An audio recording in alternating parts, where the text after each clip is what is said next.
Hey everybody, it's Dave Palet, JP25 Media, and today I'm very honored to have on Carlo Cecchetto, lead anchor for KFMB Channel 8 TV.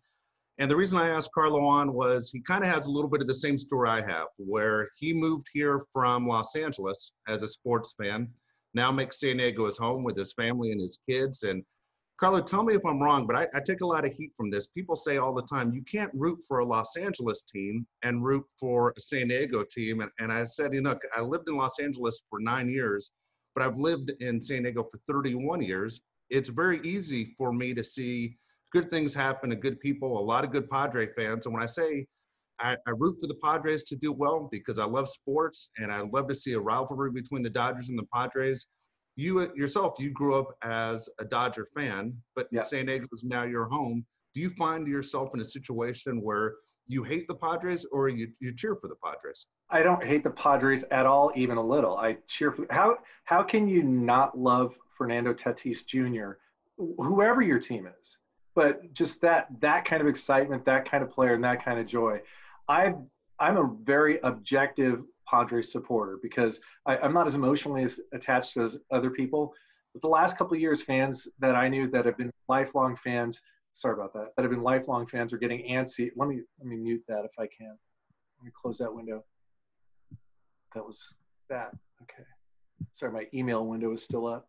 Oh, I can't see it on screen. So people who are lifelong Padres fans are getting antsy by the process. Understandably, it had been years. It had been 10, 12, now 14 years since they got there. But what me, as an observer, what I saw them doing was building a real organization the last few years. And I can remember, man, when they drafted Matt Bush, I was here in my first life here as a reporter.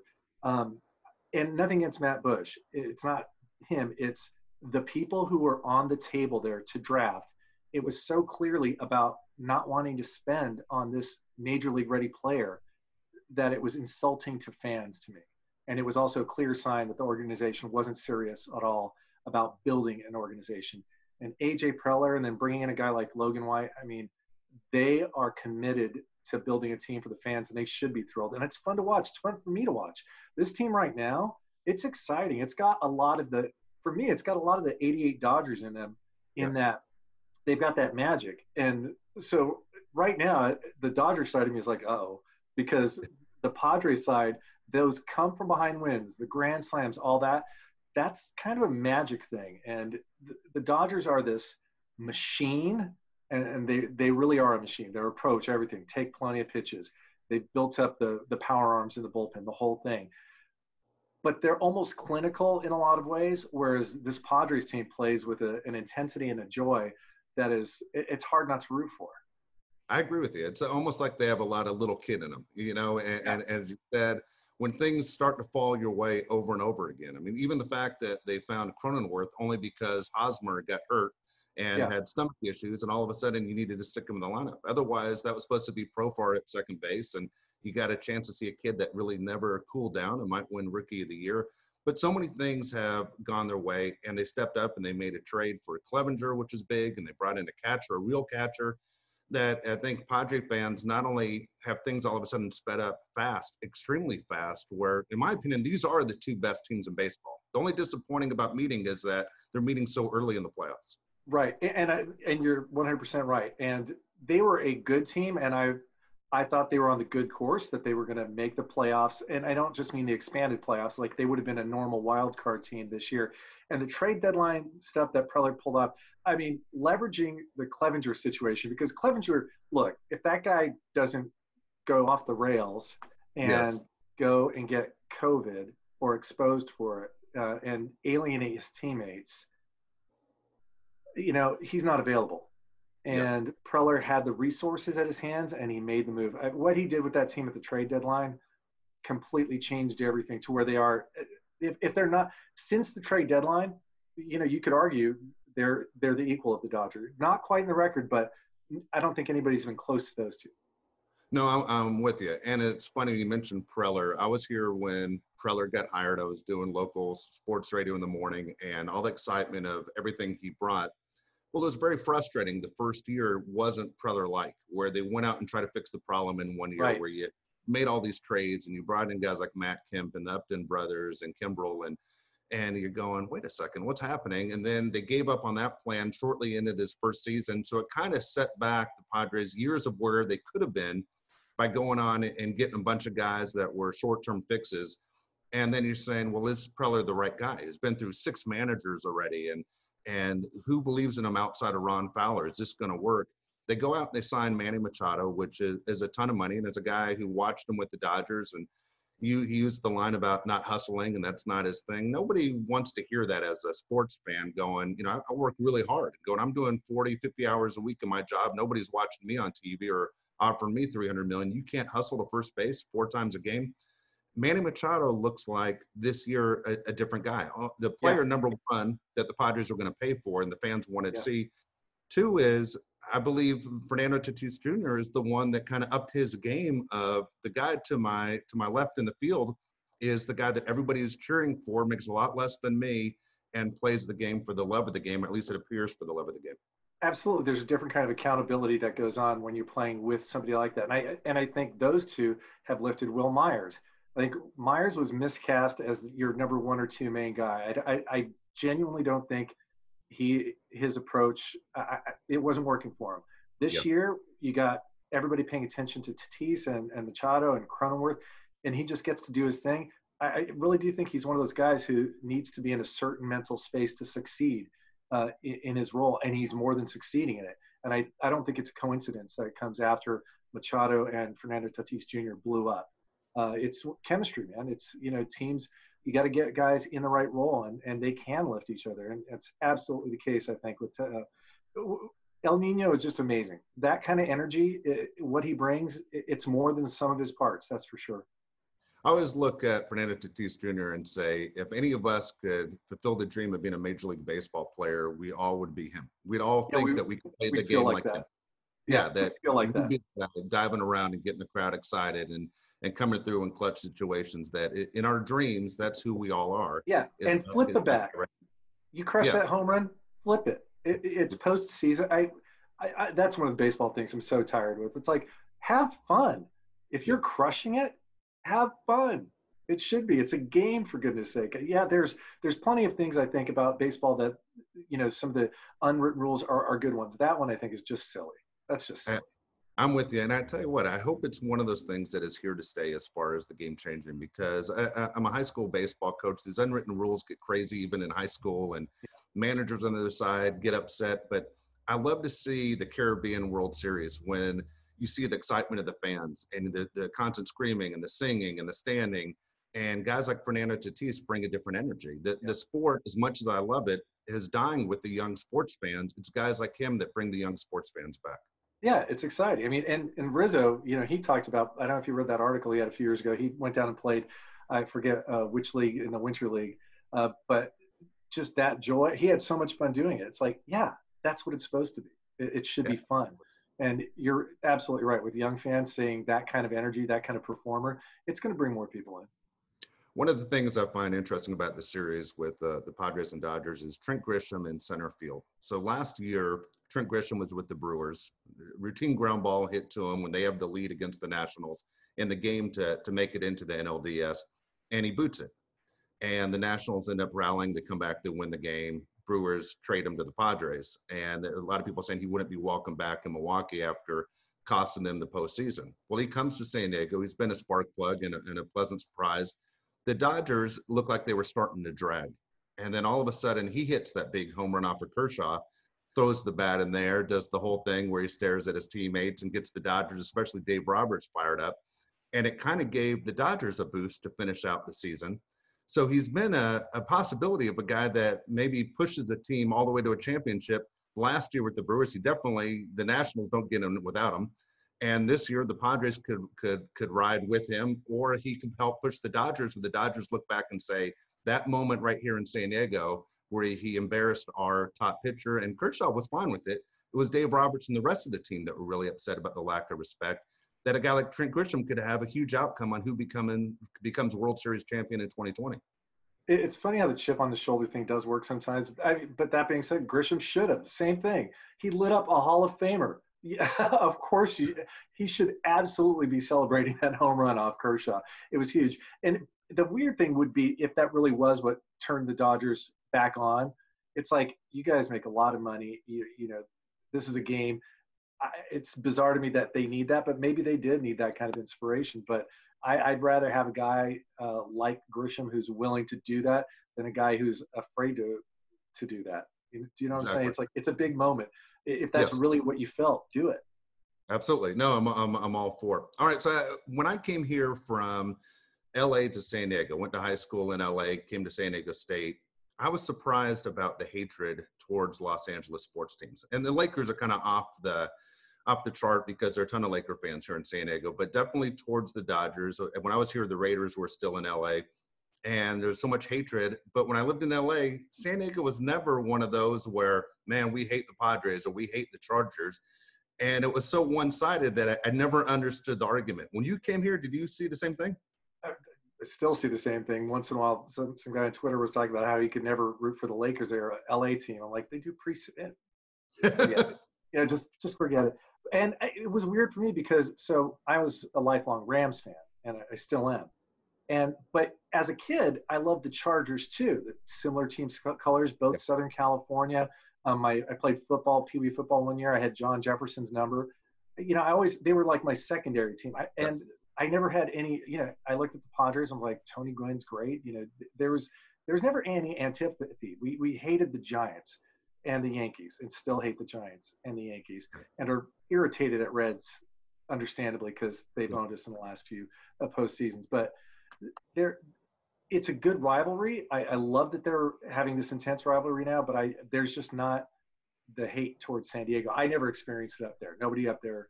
And there are so many people like you and I who lived in LA, who live in San Diego now for various reasons. I don't know about you, but in my work, I was very lucky to end up here. You don't get to say, I'm going to go be an anchor in San Diego. An incredible confluence of events led to this, and I love it here. It's my family's home. It's where I want to stay the rest of my life. My daughters are more Padres fans than I am, so there's that. But yeah, I mean, the first game I ever went to was '76. I saw Don Sutton pitch at Dodger Stadium when I was 7 years old. So I mean, I saw Oral Hershiser pitch a 3-hitter in Game 2 in 1988 World Series. You don't just throw that out. And the other part for Padres fans to really understand, when you grow up listening to Vin Scully, you develop a relationship that's different than any other sports team. And Vin is incredible and was incredible. And you just grow attached to that. Yeah, absolutely. I have the same exact feeling the same way. I grew up as a Rams fan too. When they moved to St. Louis, it kind of broke my heart a little bit when they came back. It didn't happen. It didn't happen.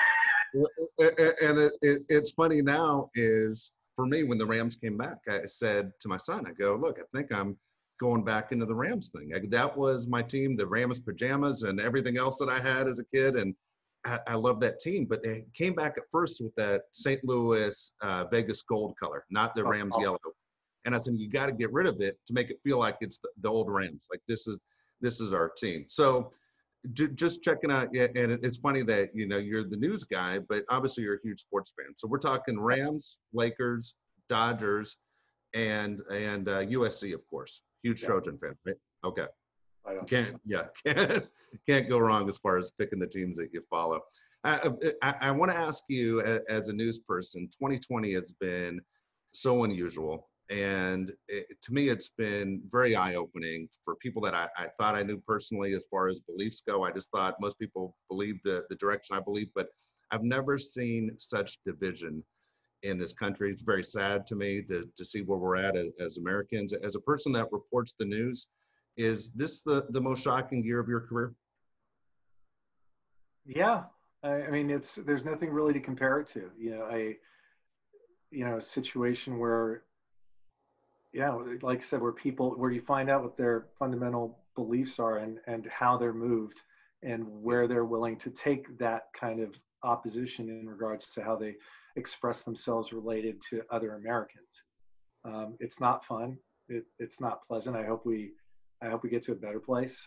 I hope we start figuring out how to talk with each other. I hope instead of doing annihilation politics, we realize that exchanging ideas and hammering out better solutions is better for everyone, because the all or nothing, the zero sum game politics and life, no one wins. No one wins. Yeah, I'm with you 100% that we need to figure out a better system. And it seems weird to say go back before, it's funny, cable news, where it seems like people pick their side and their team, and people only get news from a certain source and don't look at problems from a 360 angle. The fake news thing is weird. The fact that, like, it's just, folks, I'm a real person who lives in your community. If you want to talk to me, you'll at least, if I'm wrong on something, I'll own that, and we'll correct it. But I'm not manufacturing anything. I'm your neighbor. I live here. I'm a part of this. If you see me, you can talk to me about these things. I see the stuff on Facebook that's just these articles from these bogus sources that are distorted that people latch onto.